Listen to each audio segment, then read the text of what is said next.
Hello everyone, आज हम बात करेंगे इंडियन कॉन्ट्रैक्ट एक्ट में कुछ basic elements of a contract का थर्ड बेसिक एलिमेंट जो है कंसिडरेशन। कंसिडरेशन जो है वो एक बहुत इम्पॉर्टेंट कंपोनेंट है। इसके बिना अगर अग्रीमेंट में कंसिडरेशन नहीं होता तो जो अग्रीमेंट है वो वॉइड कहलाता है, वैलिड नहीं कहलाता है। कंसिडरेशन एक तरीके से कॉज होता है कि जिसकी वजह से प्रॉमिस बनता है, और कंसिडरेशन के बिना जितने भी प्रोमिसेस होते हैं हम उसे न्यूडम पैक्टम कहते हैं, जिसका मतलब होता है सिर्फ बेयर प्रॉमिस है वो एनफोर्सेबल नहीं है। कंसिडरेशन का मतलब यही है कि पार्टी को रिटर्न में क्या मिल रहा है, कि समथिंग फॉर रिटर्न। अगर ऑफरर ने कुछ ऑफ़र करा है ऑफरी को और कुछ परफॉर्म करेगा, या ऑफरर अपना कुछ गुड्स दे रहा है ऑफरी को, तो ऑफरी बदले में ऑफरर को क्या ऑफ़र कर रहा है, कुछ समथिंग इन रिटर्न होना चाहिए। तो कंसिडरेशन को क्विड प्रो क्यू भी कहते हैं। कंसिडरेशन इंडियन कॉन्ट्रैक्ट एक्ट के अंदर सेक्शन 2 क्लॉज डी के अंदर डिफाइंड है कि when at the desire of the promisor the promisee or any other person has done or abstained from doing or does or abstain from doing or promises to do or abstain from doing something, such act or abstinence or promise is called a consideration for the promise. Consideration के कुछ essential ingredients हैं, जिसमें से first है कि eight the desire of promisor होना चाहिए। कोई भी एक्ट जो प्रोमिसी अपने मन से कर रहा है तो उसको गुड कंसिडरेशन हम नहीं मानेंगे अनलेस जब कि वो प्रोमिसर की डिज़ायर पे ना किया गया हो कोई भी एक्ट। और जो कंसिडरेशन है वो पास्ट में भी हो सकती है, प्रेजेंट में भी हो सकती है एंड फ्यूचर में भी हो सकती है। और जो कंसिडरेशन है वो हमेशा promisee or any other person कोई भी पे कर सकता है।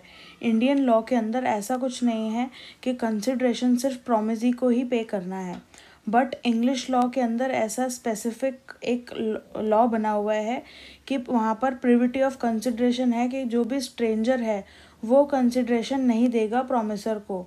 सिर्फ प्रोमिसी ही एक राइट पर्सन है जो कंसिडरेशन देगा प्रोमिसर को। बट इंडियन लॉ में ऐसा नहीं है। इंडियन लॉ में स्ट्रेंजर, थर्ड पर्सन, कोई भी और पर्सन और प्रोमिसी, इनमें से कोई भी प्रोमिसर को कंसिडरेशन दे सकता है। बट कंडीशन क्या है? Eight the desire of promisor होना चाहिए। जो भी प्रोमिसर डिमांड करता है या मांगता है वो चीज़ होनी चाहिए, बट वो कंसिडरेशन कहलाएगी। कौन दे रहा है ये इमैटेरियल है इंडियन लॉ के अंदर। इसको कहते हैं हम डॉक्ट्राइन ऑफ कंस्ट्रक्टिव कंसिडरेशन। वो एक्ट जो प्रोमिसी ने ऑलरेडी परफॉर्म कर लिया है eight the desire of promisor, वो हो गया पास्ट कंसिडरेशन। वो एक्ट जो अभी इन प्रोसेस है, जो प्रोमिसी अभी परफॉर्म करेगा, इन प्रोग्रेस में है वो अभी, तो वो हो गया प्रेजेंट कंसिडरेशन। एंड वो एक्ट जो प्रोमिसी इन फ्यूचर परफॉर्म करेगा, कुछ हैपनिंग होने के बाद या इन फ्यूचर इस टाइम लिमिट के बाद परफॉर्म करेगा, वो हो गया फ्यूचर कंसिडरेशन। जो इंग्लिश लॉ है उसके अंदर पास्ट कंसिडरेशन को कोई कंसिडरेशन नहीं माना गया, तो past consideration is no consideration under English law. But Indian law में पास्ट कंसिडरेशन को रिकॉग्नाइज किया गया है।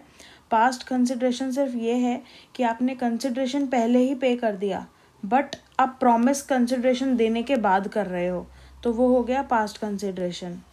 जो कंसिडरेशन है वो हमेशा लीगल होना चाहिए, लॉफुल होना चाहिए। तो ये एक एसेंशियल है कंसिडरेशन का, कि कंसिडरेशन अगर इलीगल है, इम्पॉसिबल है परफॉर्म करना या कोई एक्ट करना या कुछ देना, अगर प्रोमिसी के लिए इलीगल है, इम्पॉसिबल है और उसकी इमेजिनेशन से बाहर है, जैसे चांद तारे तोड़ के ले आना, तो ये इमेजिनेशन से बाहर है, वो कर ही नहीं सकता किसी भी तरीके से। तो अगर eight the desire of the promisor है, तो उसमें भी जो प्रोमिसर है वो ऐसी चीज़ें डिमांड नहीं कर सकता कंसिडरेशन के रूप में। ना ही कोई इम्पॉसिबल चीज़ मांग सकता है, ना ही कोई इलीगल चीज़ मांग सकता है, और ना ही कोई अनसर्टेनिटी वाली चीज़ वो क्लेम कर सकता है कंसिडरेशन के अंडर। कॉन्ट्रैक्ट के अंदर अगर कंसिडरेशन चाहे एडिक्वेट है कि नहीं है ये मैटर नहीं करता, बट कंसिडरेशन होना ज़रूरी है। ए ने बी के साथ कॉन्ट्रैक्ट किया कि ए ने अपना घर बी को बेचा। अब बी ने सिर्फ 1 रुपया दिया ए को, और ए ने भी इस बात पे अग्री कर लिया, और ए ने खुद ही डिमांड करी थी कि आप मुझे सिर्फ 1 रुपीज़ दे दीजिएगा।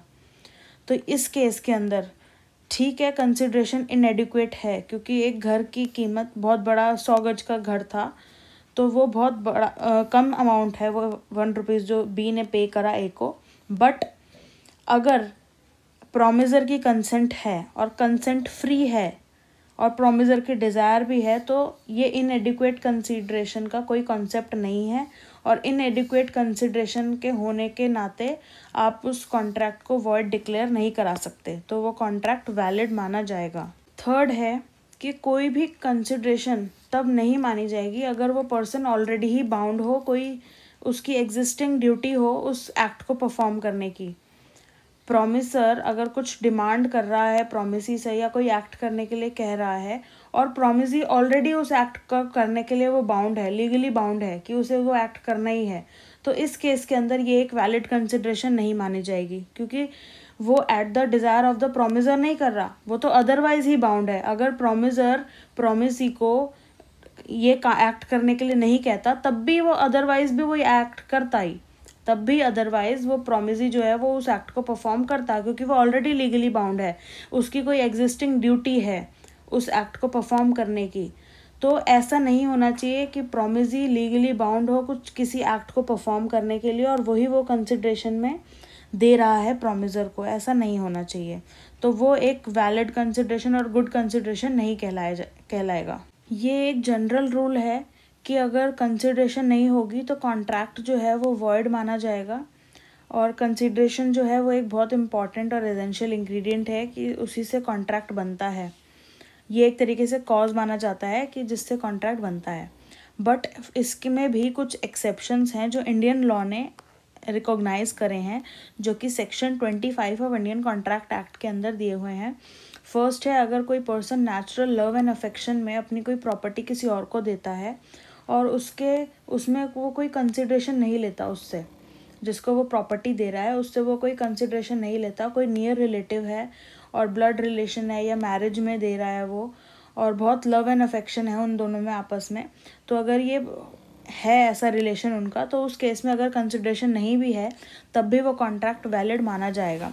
सेकंड है पास्ट वॉलंटरी सर्विसेज, वही पास्ट कंसिड्रेशन वाला कॉन्सेप्ट कि अगर कंसिड्रेशन आपने पास्ट में पे कर दी है और प्रॉमिसर आपको प्रेजेंट में या फ्यूचर में कुछ दे रहा है, ऐसा कॉन्ट्रैक्ट वो कर रहा है कि मैं आपने जो मेरे लिए पिछले टाइम इस तारीख में किया था या पिछले साल जो आपने मेरे लिए किया था मैं उसके लिए आपको ये दे रहा हूँ, तो वो कॉन्ट्रैक्ट भी वॉइड नहीं होगा, वो कॉन्ट्रैक्ट वैलिड है, ये एक्सेप्शन है। और थर्ड है टाइम बार डेप्ट, अगर टाइम लैप्स हो जाता है, लिमिटेशन पीरियड से ऊपर चला जाता है और बार हो जाता है आप, और वो आपको अगर पे करता है अंडर ए कॉन्ट्रैक्ट, तो वो कॉन्ट्रैक्ट भी वैलिड होगा, वो वॉइड नहीं होगा।